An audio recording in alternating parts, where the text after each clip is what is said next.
Hello everyone, welcome back to another brand new BTC. Is that was a peg breakdown or not, my brother? I was told you in this video, which is very important because my brother BTC has started crashing from 71 72,000, and you can see here right now is our target was my brother's 50,000. As I told you, my brother, in my last video, I listened something about fundamental analysis. From the base of fundamental analysis, I will tell you to possibilities to it will come down to 55 50,000. But my brother, the technical analysis right now is what clearly said us here.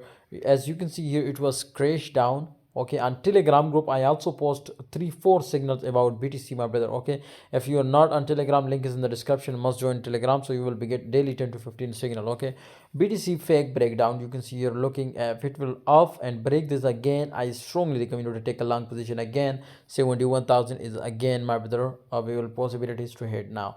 But if this was retest and again return, then this is confirm, my brothers, to take a short position. I will give you a call on Telegram to take a short position, and my brother, our target will be very crazy. Okay, so wait for my call on Telegram. I hope you will be print money like machine. See you next time, guys.